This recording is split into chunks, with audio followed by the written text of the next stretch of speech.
Bismillahirrahmanirrahim. Musa biz belgilab bergan vaqtda tur teg'iga elib kelish uchun o'z qavmidan 70 kishini tanladi. Ularga qattiq yer tavrash yuzlanganda Musa aytdi: "Ey Rabbim, xohlagan bo'lsang ularni va meni burulla halaq qilgan bo'latding. Aramizdagi ahmoqlarning qilmishi tufaylidan bizni halaq qilamsan. Bu faqatli sening siniqingdir. Shu orqali xohlagan bandangni ozdurasan, xohlagan bandangni hidoyat qilasan. Sen bizning egimizsan. Bizga mag'firat qilgan, rahim qilgan. Sen mag'firat qilguvchilarning eng yaxshisisan. Bizga bu dunyodami, oxiratdami yaxshilik ato qilgan. Biz haqiqatan sana tavba qildik." Allah aytdi: "Men azobim bilan xohlagan kishini azoblayman. Mening rahmatim bu dunyoda maxluqotning hammasiga umumdir. Rahmatimni qiyomat kunida gunohdan saqlanguvchilarga, zakot beradiganlarga va bizning oyatlarimizga iymon etadiganlarga tegishli qilaman." Ular elchiga, o'qish va yezishni bilmaydigan payg'ambarga, ya'ni Muhammad alayhissalomga ergashidi. Ular o'zidagi Tavrat, Injillarda uning sifatining mundoq yozilganligini ko'rdi. U payg'ambar ularni yaxshi ishlarga buyuruydi, yomon ishlardan to'sidi. Ularga pok narsalarni halol qiladi, napok narsalarni harom qiladi. Ularning ig'ir yukini va ustidagi taqoqlarni, qiyinchiliklarni elib etadi. Uningga iymon etgan, uni hurmatlagan, uningga yordam bergan va uningga nozil qilingan nur Qur'onga ergashgan kishilarga kelsak, ana shular baxtga erishguchilardir. Ey payg'ambar, aytqinki: "Ey insonlar, men haqiqatan osmonlarning va zaminning egasi bo'lgan Allohning hammanglarga avatgan elchisiman. Uningdan boshqa hech qanday iloh yo'qdir. Alloh tirildirdi va o'ldirdi. Shunga sizlar Allohga iymon keltiringlar. Shuningdek, Allohga va uning so'zlariga iymon keltiradigan elchisiga, o'qish va yozishni bilmaydigan payg'ambarga iymon keltiringlar. Hidoyat tepishinglar uchun uningga ergashinglar." Musaning qavmi ichida kishilarni haq bilan to'g'ri yo'lga boshlaydigan va haq bilan adolatlik hukm qiladigan bir jamoa bor.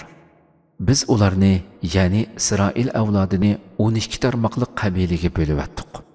Musaning qavmi bayovonda uningdan suv talab qilganda, Musaga hasang bilan toshni urg'in deb vahiy qildik. Musa hassi bilan toshni uruvdi, uningdan 12 buloq etilib chiqdi. Har qabila o'zining suv ichadigan o'rnini bildi. Ularga bulutni soyivon qilib berdik. Ularga taranjivil halvasi bilan buduni ko'pini tushirib berdik.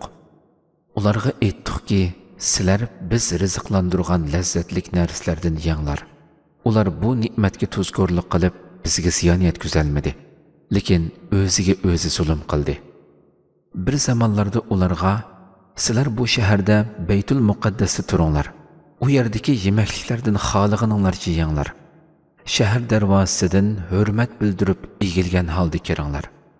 Kirayotgan chog'inglarda: Ey Alloh, gunohlarimizni kechirgin denglar. Shunda qilsanglar, biz barliq gunohlaringlarni mag'firat qilamiz. Taat ibodatni mukammal qilguvchilarga mukofotini oshirib beramiz" deyilgan edi. Ularning ichidagi zolimlar ularga aytilgan so'zni boshqa so'zga o'zgartirdi. Shunga biz ularning qilgan zulmlari sababidan ularga osmondan azob avatdik. Ey payg'ambar, ular, ya'ni Yahudiylardan dengiz bo'yidagi shahar aholisining ahvolini so'rag'in. Ular shanba kunlikda baliq tutish orqali Allohning cheklamasidan chiqib, haddidan oshadi. Chunki shanba kuni baliqlar suv ustidan ularning oldiga keladi. Shanbadan boshqa kunlarda ularning oldiga kelmaydi. Allohning itoatidan chiqqanligi uchun ularni mushundaq sinaymiz. O'z vaqtida ularning ichidagi bir jamoa kishilar vaz nasihat qilguvchilarga Alloh halaq qiladigan yoki qattiq azoblaydigan qavmga nima uchun vaz nasihat qilasizlar degan edi.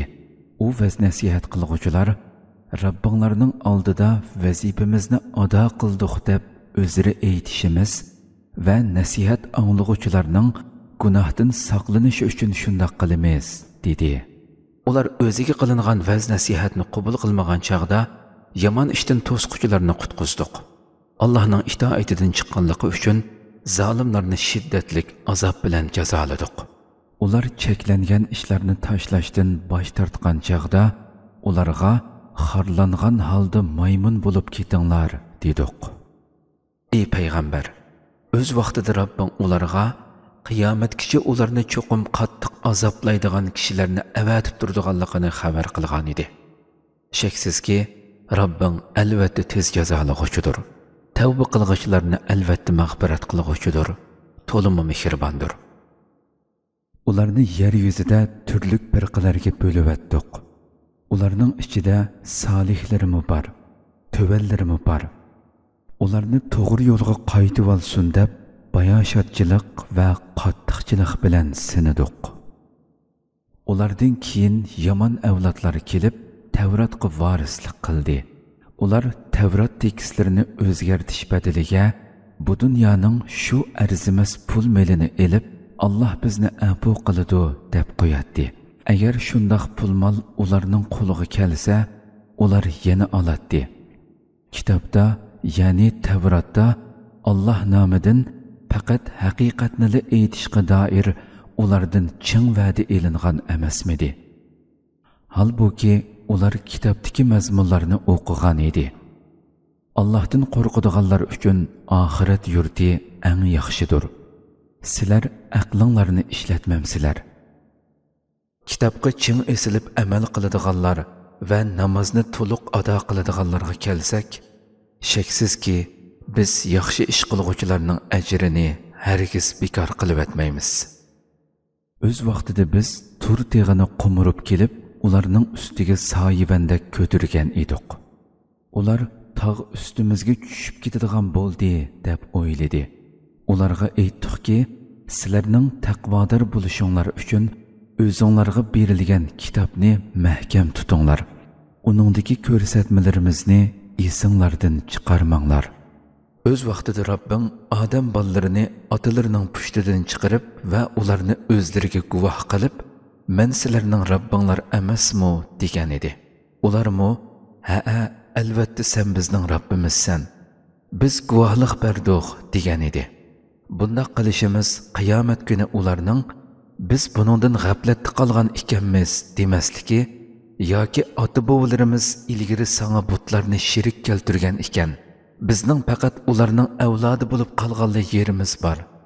Ozg'unlarning qilmishi tufaylidan bizni halok qilamsan demasligi uchundir.